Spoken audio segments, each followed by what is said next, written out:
Chairman PTI barrister Gohar ने कहा कि इस्टेब्लिशमेंट से उनके राब्ते खत्म नहीं होने चाहिए थे।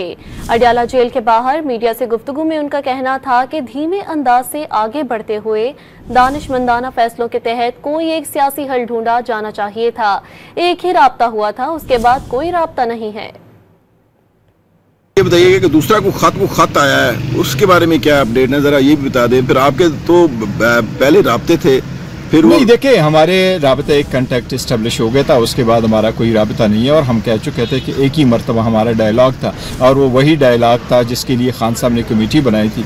वो जो कमेटी ख़त्म हो गई, वो डायलॉग ख़त्म हो गया, वो प्रोसेस अबॉर्ट हो गया। नहीं होना चाहिए था मेरे हिसाब से। तो कोशिश करनी चाहिए थी कि धीमे अंदाज के साथ आगे बढ़ते और दानिशमंदाना फ़ैसले उसमें होते। इसका कोई जो मसाइल है सियासी, इसका एक सियासी हल ढूंढा जाता।